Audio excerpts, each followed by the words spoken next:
All right, so welcome to another exciting installment of We're Fixing the Transmission. I got Richard Fokkema and Bruce Coggins over there. There's the transmission that came out of the El Camino.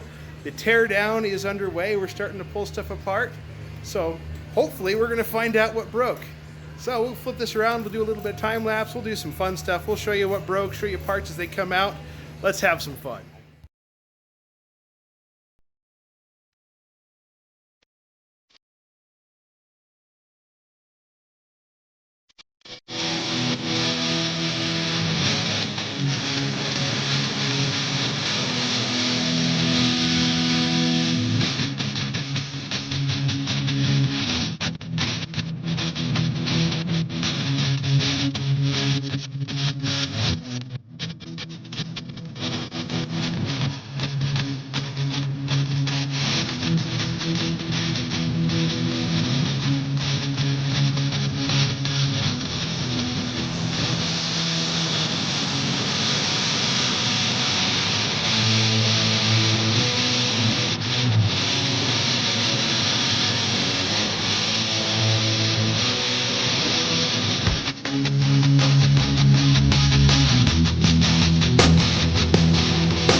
All right, so after disassembly, here's the pile of parts. All that used to be a semi-functional transmission. Okay, it was dead. Who am I kidding? So, the real carnage is over here.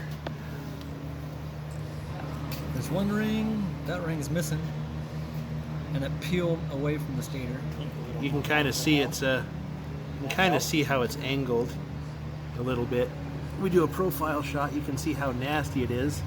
And this little guy right here is the clip. Whoop, focus, there we go. That broke, and it's all nasty, ragged on one side. It was what, 3 or 4 pieces when it came out, Bruce?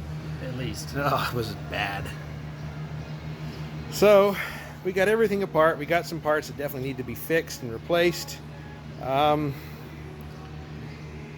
for the slow process of cleaning, and we'll get that taken care of and continue with the inventory process. All right, so we found a sprag. It's not supposed to do this. We got rollers falling out. We're talking, we're looking at parts, and there's rollers hitting the floor like crazy. And oh, yeah, like just like that. Oh. Yeah. But yeah, I mean, you can see there's not many rollers left, and the accordions are all flattened over and just yeah, this little sprag is no good to us anymore. Intermediate sprag. Intermediate sprag is what this one is. So yeah, it'll get replaced. More fun.